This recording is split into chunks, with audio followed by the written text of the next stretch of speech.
एक गांव में दो भाई रहते थे। बड़े भाई का नाम अहमद था और छोटे भाई का नाम अली था। दोनों भाइयों में बहुत प्यार और मोहब्बत थी। दोनों एक ही घर में मिलजुल कर खुशी से रहते थे। अहमद शादीशुदा था और उसकी बीवी का नाम शबाना था, जबकि अली अभी गैर शादीशुदा था। अहमद रोज नौकरी पर चला जाता था और अली खेतों में मेहनत करके खेती बाड़ी करता था। शबाना भी अली का बहुत ख्याल रखती थी। वो उसे अपने छोटे भाई की तरह समझती थी। क्योंकि अली के माँ बाप इस दुनिया में नहीं थे, इसलिए अहमद ने हमेशा बाप की तरह उसका सहारा बना रहा और शबाना ने भी माँ की तरह उसका ख्याल रखा। वक्त गुजरता गया और एक दिन अहमद और शबाना ने मिलकर अली की शादी करने का फैसला किया। कुछ दिनों बाद अली की शादी एक लड़की से हो गई जिसका नाम फरदाना था। शुरू में सब लोग एक ही घर में बहुत खुशी से रहने लगे। घर में हंसी खुशी का माहौल था, लेकिन कुछ दिन गुजरने के बाद फरदाना के दिल में अलग रहने का ख्याल आने लगा। अली, मैं अब इस घर में सबके साथ नहीं रह सकती। मुझे अलग घर चाहिए। हम अलग रहेंगे तो ज्यादा सुकून से रह पाएंगे। फरदाना की ये बातें सुनकर अली बहुत परेशान रहने लगा। वो अपने बड़े भाई से बहुत मोहब्बत करता था, लेकिन अपनी बीवी को भी नाराज नहीं करना चाहता था। कई दिन सोचने के बाद आखिरकार अली ने अपने बड़े भाई अहमद से बात करने का फैसला किया। भाई, मुझे आपसे एक जरूरी बात करनी है। फरदाना चाहती है कि हम अलग हो जाएं। भाई, मैं तो नहीं चाहता कि हम दोनों भाई अलग हों, लेकिन अगर यही तुम्हारी खुशी है तो जैसा तुम ठीक समझो। अहमद की ये बात सुनकर अली की आंखें नम हो गईं।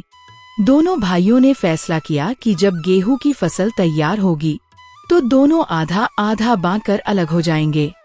वक्त गुजरता गया और आखिरकार वो दिन भी आ गया जब गेहूं की फसल पूरी तरह तैयार हो गई। दोनों भाइयों ने गेहूं के दो बराबर ढेर बना लिए। एक ढेर अहमद का था और दूसरा अली का। अब बस अनाज घर ले जाना बाकी था। सुबह से दोनों भाई अपनी अपनी गेहूं घर ले जाने लगे। अहमद एक बोरी उठाकर अपने घर रखाता, फिर वापस आ जाता। दूसरी तरफ अली भी अपने हिस्से का अनाज घर पहुंचाने में लगा हुआ था। लेकिन अचानक अहमद के दिल में एक ख्याल आया। मेरा छोटा भाई अभी नई नई शादीशुदा जिंदगी शुरू कर रहा है। कल को उसके बच्चे भी होंगे। अगर इसका अनाज कम पड़ गया तो? नहीं, मुझे इसकी मदद करनी चाहिए। ये सोचकर अहमद ने चुपके से अपने हिस्से में से कुछ गेहूं उठाई और अली के ढेर में डाल दी। फिर वो ऐसे वापस चला गया जैसे कुछ हुआ ही न हो। कुछ देर बाद अली वापस आया। उसने अपने ढेर को देखा तो उसे कुछ अजीब सा लगा, लेकिन वो फिर अपना काम करने लगा। तभी उसके दिल में भी एक ख्याल आया। मेरे बड़े भाई ने मुझे हमेशा बेटे की तरह पाला है। आज भी वो मेरी कितनी फिक्र करता है। अगर भाई का अनाज कम हो गया तो मुझे भी उनका ख्याल रखना चाहिए। ये सोचकर अली ने भी अपने हिस्से में से कुछ गेहूं उठाई और चुपके से अहमद के ढेर में डाल दी। इस तरह दोनों भाई बार बार एक दूसरे के ढेर में अनाज डालते रहे। सुबह से शाम होने लगी, लेकिन हैरानी की बात ये थी कि दोनों के गेहूं के ढेर वैसे के वैसे ही दिखाई दे रहे थे। दोनों भाई थक गए और परेशान होकर गेहूं के ढेर के पास बैठ गए। भाई, ये क्या हो रहा है? हम सुबह से अनाज घर डाल रहे हैं, लेकिन लगता है जैसे कुछ कम ही नहीं हो रहा। मुझे भी समझ नहीं आ रही, अजीब बात है। उसी वक्त वहाँ से एक बुजुर्ग आदमी गुजर रहे थे। उन्होंने दोनों भाइयों को परेशान देखा तो वहीं रुक गए। क्या हुआ बेटो? तुम दोनों इतने परेशान क्यों बैठे हो? बाबा जी, हमने अपना गेहूं आपस में आधा आधा बांट लिया है।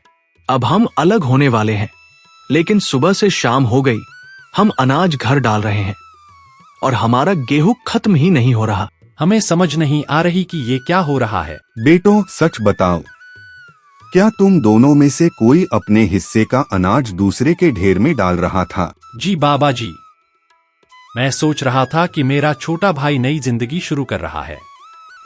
कल को इसके बच्चे होंगे, इसलिए मैंने अपने हिस्से में से थोड़ा अनाज इसके ढेर में डाल दिया था। और बाबा जी, मैं सोच रहा था कि मेरे बड़े भाई ने मुझे बाप की तरह पाला है।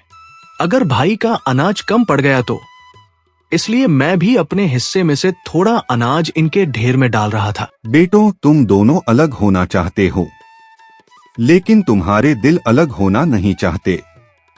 तुम दोनों में इतना प्यार, मोहब्बत और अपनापन है कि कुदरत भी नहीं चाहती कि तुम अलग हो जाओ। याद रखो, जिस घर में प्यार और एक दूसरे का ख्याल हो, वो घर कभी बर्बाद नहीं होता।